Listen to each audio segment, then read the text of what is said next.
Chapter 3 Phenomenon. When I opened my eyes in the morning, something was different. It was the light. It was still the gray-green light of a cloudy day in the forest, but it was clearer somehow. I realized there was no fog veiling my window. I jumped up to look outside and then groaned in horror. A fine layer of snow covered the yard, dusted the top of my truck, and whitened the road. But that wasn't the worst part. All the rain from yesterday had frozen solid, coating the needles on the trees in fantastic, gorgeous patterns, and making the driveway a deadly ice slick. I had enough trouble not falling down when the ground was dry. It might be safer for me to go back to bed now. Charlie had left for work before I got downstairs. In a lot of ways, living with Charlie was like having my own place, and I found myself reveling in the aloneness instead of being lonely. I threw down a quick bowl of cereal and some orange juice from the carton. I felt excited to go to school, and that scared me. I knew it wasn't the stimulating learning environment I was anticipating, or seeing in my new set of friends. If I was being honest with myself, I knew I was eager to get to school because I would see Edward Cullen. And that was very, very stupid. I should be avoiding him entirely after my brainless and embarrassing babbling yesterday, and I was suspicious of him. Why should he lie about his eyes? I was still frightened of the hostility I sometimes felt emanating from him, and I was still tongue-tied whenever I pictured his perfect face.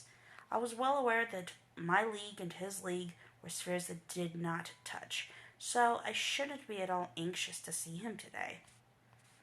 It took every ounce of my concentration to make it down the icy brick driveway alive. I almost lost my balance when I finally got to the truck, but I managed to cling to the side mirror and save myself. Clearly today was going to be nightmarish. Driving to school, I distracted myself from my fear of falling and my unwanted speculations about Edward Cullen by thinking about Mike and Eric and the obvious difference in how teenage boys responded to me here. I was sure I looked exactly the same as I had in Phoenix. Maybe it was just the boys back home had watched me pass slowly through all the awkward phases of adolescence and still thought of me that way. Perhaps it was because it was a novelty here where novelties were few and far between. Possibly my crippling clumsiness was seen as endearing rather than pathetic, casting me as a damsel in distress.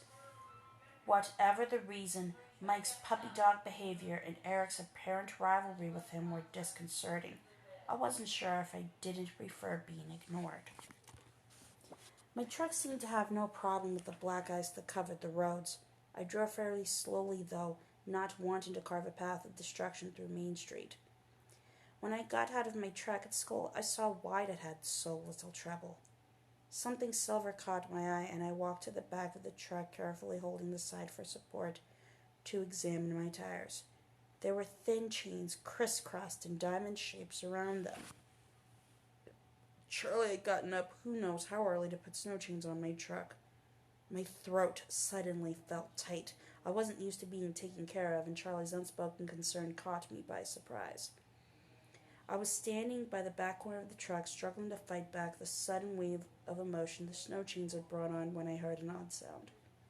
It was a high-pitched screech, and it was fast becoming painfully loud. I looked up, startled. I saw several things simultaneously. Nothing was moving in slow motion the way it does in the movies. Instead, the adrenaline rush seemed to make my brain work much faster, and I was able to absorb in clear detail several things at once. Edward Cullen was standing 4 cars down from me, staring at me in horror. His face stood out from a sea of faces, all frozen in the same mask of shock, but of more immediate importance was the dark blue van that was skidding, tires locked and squealing against the brakes, spinning wildly across the ice of the parking lot. It was going to hit the back corner of my truck, and I was standing between them. I didn't even have time to close my eyes. Just before I heard the shattering crunch of the van folding around the truck bed, something hit me hard, but not from the direction I was expecting. My head cracked against the icy blacktop, and I felt something solid and cold pinning me to the ground. I was lying on the pavement behind the tan car I'd parked next to, but I didn't have a chance to notice anything else because the van was still coming. It had crawled gratingly around the end of the truck, and still spinning and sliding was about to collide with me again. A low oath made me swear that someone was with me, and the voice was impossible not to recognize. Two long white hands shot out protectively in front of me, and the van shuddered to stop a foot from my face, the large hands pitting providently into a deep dent in the side of the van's body. Then his hands moved so fast they blurred. One was suddenly gripping the body under the van as something was dragging me, swinging my legs around like a rag doll till they hit the tire of the tan car. A groaning metallic thud hurt my ears, and the van settled, glass popping onto the asphalt exactly where a second ago my legs had been. It was absolutely silent for one long second before the screaming began. In the abrupt bellowing, I could hear more than one person shouting my name, but more clearly than all the yelling, I could hear Edward Cullen's low, frantic voice in my ear. "Bella, are you all right?" "I'm fine." My voice sounded strange. I tried to sit up and realized he was holding me against the side of his body in an iron grasp. "Be careful," he warned as I struggled. "I think you hit your head pretty hard." I became aware of a throbbing ache centered above my left ear. "Ow," he said, surprised. "That's what I thought." His voice amazingly sounded like he was suppressing laughter. "How in the—" I trailed off, trying to clear my head, get my bearings. "How did you get over here so fast?" "I was standing right next to you, Bella," he said, his tone serious again. I turned to sit up, and this time he let me, releasing his hold around my waist and sliding as far from me as he could in the limited space. I looked at his concerned, innocent expression, was disoriented again by the force of his gold-colored eyes. What was I asking him? And then they found us, a crowd of people with tears streaming down their faces, shouting at each other, shouting at us. "Don't move," someone instructed. "Get Tyler out of the van," someone else shouted. There was a flurry of activity around us. I tried to get up, but Edward's cold hand pushed my shoulder down. "Just stay put for now." "But it's cold," I complained. It surprised me when he chuckled under his breath. There was an edge to the sound. "You were over there," I suddenly remembered, and his chuckle stopped short. "You were by your car." His expression turned hard. "No, I wasn't. I saw you." All around us was chaos. I could hear the gruffer voices of adults arriving on the scene, but I obstinately held on to our argument. I was right, and he was going to admit it. "Bella, I was standing with you, and I pulled you out of the way." He unleashed the full devastating power of his eyes on me as if trying to communicate something crucial. "No," I set my jaw. The gold in his eyes blazed. "Please, Bella." "Why?" I demanded. "Trust me," he pleaded, his soft voice overwhelming. I could hear the sirens yell. "Will you promise to explain everything to me later?" "Fine," he snapped, abruptly exasperated. "Fine," I repeated angrily. It took 6 EMTs and 2 teachers, Mr. Varner and Coach Clapp, to shift the van far away enough from us to bring the stretchers in. Edward vehemently refused his, and I tried to do the same, but the trainer told him I hit my head and probably had a concussion. I almost died of humiliation when they put on the neck brace. It looked like the entire school was there watching soberly as they loaded me in the back of the ambulance. Edward got to ride in the front. It was maddening. To make matters worse, Chief Swan arrived before they could get me safely away. "Bella!" he yelled in panic when he recognized me on the stretcher. "I'm completely fine, Dad." I sighed. "There's nothing wrong with me." He turned to the closest EMT for a second opinion. I tuned him out to consider the jumble of inexplicable images turning chaotically in my head. When they lifted me away from the car, I had seen a deep dent in the tan car's bumper, a very distinct dent that fit the contours of Edward's shoulders, as if he had braced himself against the car with enough force to damage the metal frame. And then there was his family, looking on from the distance, with expressions that ranged from disapproval to fury, but held no hint of concern for their brother's safety. I tried to think of a logical solution that could explain what I had just seen, a solution that excluded the assumption that I was insane. Naturally, the ambulance got a police escort to the county hospital. I felt ridiculous the whole time when they were unloading me. What made it worse was that Edward simply glided through the hospital doors under his own power. I ground my teeth together. They put me in the emergency room, a long room with a line of beds separated by pastel-patterned curtains. A nurse put a pressure cuff under my arm and a thermometer under my tongue. Since no one bothered pulling the curtain around to give me some privacy, I decided I wasn't obligated to wear the stupid-looking neck brace anymore. When the nurse walked away, I quickly unfastened the Velcro and threw it under the bed. There was another flurry of hospital personnel, another stretcher brought to the bed next to me. I recognized Kara Crowley from my government class beneath the bloodstained bandages wrapped tightly around his head. Tyler looked 100 times worse than I felt, but he was staring anxiously at me. "Bella, I'm I'm so sorry. I'm fine, Tyler. You look awful. Are you all right? As we spoke, nurses began unwinding his soiled bandages, exposing a myriad of shallow slices all over his forehead and left cheek. He ignored me. I thought I was going to kill you. I was going too fast and I hit the ice wrong. He winced as one nurse started dabbing at his face. Don't worry about it. You missed me. How'd you get out of the way so fast? You were there and then you were gone. Edward pulled me out of the way. He looked confused. Who? Edward Cullen. He was standing next to me. I'd always been a terrible liar. I didn't sound convincing at all. Cullen? I didn't see him. Wow, it was all so fast, I guess. Is he okay? I think so. He's here somewhere, but they didn't make him use a stretcher. I knew I wasn't crazy. What had happened? There was no way to explain away what I'd seen. They wheeled me away then to x-ray my head. I told them there was nothing wrong and I was right. Not even a concussion. I asked if I could leave, but the nurse said I had to talk to a doctor first. So I was trapped in the ER, waiting harassed by Tyler's constant apologies and promises to make it up to me. No matter how many times I tried to convince him that I was fine, he continued to torment himself. Finally, I closed my eyes and ignored him. He kept up a remorseful mumbling. Is she sleeping? A musical voice asked. My eyes flew open. Edward was standing at the foot of my bed, smirking. I glared at him. It wasn't easy.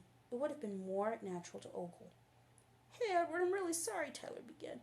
Edward lifted a hand to stop him. No blood, no foul, he said, flashing his brilliant teeth. He moved on to sit on the edge of Tyler's bed, facing me. He smirked again. So, what's the verdict? He asked me. There's nothing wrong with me at all, but they won't let me go, I complained. How come you weren't strapped to the curtain like the rest of us? It's all about who you know, he answered. But don't worry, I came to spring you. Then, a doctor walked around the corner and my mouth fell open. He was young, he was blonde, and he was handsomer than any movie star I'd ever seen. He was pale, though, with tired-looking circles under his eyes. From Charlie's description, this had to be Edward's father. So, Miss Swan, Dr. Cullen said in a remarkably appealing voice, how are you feeling? I'm fine, I said for the last time, I hoped. He walked to the light board on the wall over my head and turned it on. Your x-rays look good, he said. Does your head hurt? Edward said you hit it pretty hard. It's fine, I repeated with a sigh, throwing a quick scowl toward Edward. The doctor's cool fingers probed lightly along my skull. He noticed when I winced. Tender? He asked. Not really. I'd had worse. I heard a chuckle and looked over to see Edward's patronizing smile. My eyes narrowed. Well, your father's in the waiting room. You can go home with him now. But come back if you feel dizzy or have trouble with your eyesight at all. Can't I go back to school? I asked, imagining Charlie trying to be attentive. Maybe you should take it easy today. I glanced at Edward. Does he get to go to school? Someone has to spread the good news that we survived, Edward said smugly. Actually, Dr. Cullen corrected, most of the school seems to be in the waiting room. Oh no, I moaned, covering my face with my hands. Dr. Cullen raised his eyebrows. Do you want to stay? No, I insisted, throwing my legs over the side of the bed and hopping down quickly. Too quickly. I staggered and Dr. Cullen caught me. He looked concerned. I'm fine, I assured him again. No need to tell him my balance problems had nothing to do with hitting my head. Take some Tylenol for the pain, he suggested as he steadied me. Doesn't hurt that bad, I insisted. It sounds like you were extremely lucky, Dr. Cullen said, smiling as he signed my chart with a flourish. Lucky Edward happened to be standing next to me, I amended with a hard glance at the subject of my statement. Oh, well, yes, Dr. Cullen agreed, suddenly occupied with the papers in front of him. Then he looked away at Tyler and walked to the next bed. My intuition flickered. The doctor was in on it. I'm afraid that you'll have to stay with us just a little bit longer, he said to Tyler and began checking his cuts. As soon as the doctor's back was turned, I moved to Edward's side. Can I talk to you for a minute? I hissed under my breath. He took a step back from me, his jaw suddenly clenched. Your father is waiting for you, he said through his teeth. I glanced at Dr. Cullen and Tyler. I'd like to speak with you alone if you don't mind, I pressed. He glared, then turned his back and strode down the long room. I nearly had to run to keep up. As soon as we turned the corner into a short hall, he spun around to face me. What do you want? He asked, suddenly annoyed. His eyes were cold. His unfriendliness intimidated me. My words came out with less severity than I'd intended. You owe me an explanation, I reminded him. I saved your life. I don't owe you anything. I flinched back from the resentment in his voice. You promised. Bella, you hit your head. You don't know what you're talking about. His tone was cutting. My temper flared now, and I glared defiantly at him. There's nothing wrong with my head. He glared back. What do you want from me, Bella? I want to know the truth, I said. I want to know why I'm lying for you. What do you think happened? He snapped. It came out in a rush. All I know is that you weren't anywhere near me. Tyler didn't see you either, so don't tell me I hit my head too hard. That van was going to crush us both, and it didn't, and your left dents in the side of it, and you left a dent in the other car, and you're not hurt at all, and the van should have smashed my legs, but you were holding it up. I could hear how crazy it sounded, and I couldn't continue. He was so mad. I was so mad I could feel the tears coming. I tried to force them back by grinding my teeth together. He was staring at me incredulously, but his face was tense, defensive. You think I lifted a van off you? His tone questioned my sanity, but it only made me more suspicious. It was like a perfectly delivered line by a skill actor. I merely nodded once, jaw tight. Nobody will believe that, you know. His voice held an edge of derision now. I'm not going to tell anybody, I said each word slowly, carefully controlling my anger. Surprise flitted across his face. Then why does it matter? It matters to me, I insisted. I don't like to lie, so there better be a good reason why I'm doing it. Can't you just thank me and get over it? Thank you. I waited, fuming and expectant. You're not going to let it go, are you? No. In that case, I hope you enjoy disappointment. We scowled at each other in silence. I was the first to speak, trying to keep myself focused. I was in danger of being distracted by his livid, glorious face. It was like trying to stare down a destroying angel. Why did you even bother? I asked frigidly. He paused, and for a brief moment his stunning face was unexpectedly vulnerable. I don't know, he whispered. And then he turned his back on me and walked away. I was so angry it took me a few minutes until I could move. When I could walk, I made my way slowly to the exit at the end of the hallway. The waiting room was more unpleasant than I'd feared. It seemed like every face I knew in Forks was there staring at me. Charlie rushed to my side. I put up my hands. There's nothing wrong with him. With me, I assured him sullenly. I was still aggravated, not in the mood to chit-chat. What did the doctor say? Dr. Collins saw me, and he said I was fine and I could go home. I sighed. Mike and Jessica and Eric were all there beginning to converge on us. Let's go, I urged. Charlie put one arm behind my back, not quite touching me, and led me to the glass doors of the exit. I waved sheepishly at my friends, hoping to convey that they didn't need to worry anymore. It was a huge relief, the first time I'd ever felt that way, to get into the cruiser. We drove in silence. I was so wrapped up in my thoughts that I barely knew Charlie was there. I was positive that Edward's defensive behavior in the hall was a confirmation of the bizarre things I could still hardly believe I'd witnessed. When we got to the house, Charlie finally spoke. You need to call Renee. He hung his head, guilty. I was appalled. You told Mom? Sorry. I slammed the cruiser's door a little harder than necessary on my way out. My mom was in hysterics, of course. I had to tell her I felt fine at least 30 times before she would calm down. She begged me to come home, forgetting the fact that home was empty at the moment, but her pleas were easier to resist than I would have thought. I was consumed by the mystery Edward presented. I'm more than a little obsessed by Edward himself. Stupid, stupid, stupid. I wasn't as eager to escape Forks as I should be, as any normal, sane person would be. I decided I might as well go to bed early that night. Charlie continued to watch me anxiously, and it was getting on my nerves. I was on my way to grab 3 Tylenol from the bathroom. They did help, and as the pain eased, I drifted to sleep. That was the first night I dreamed of Edward Cullen.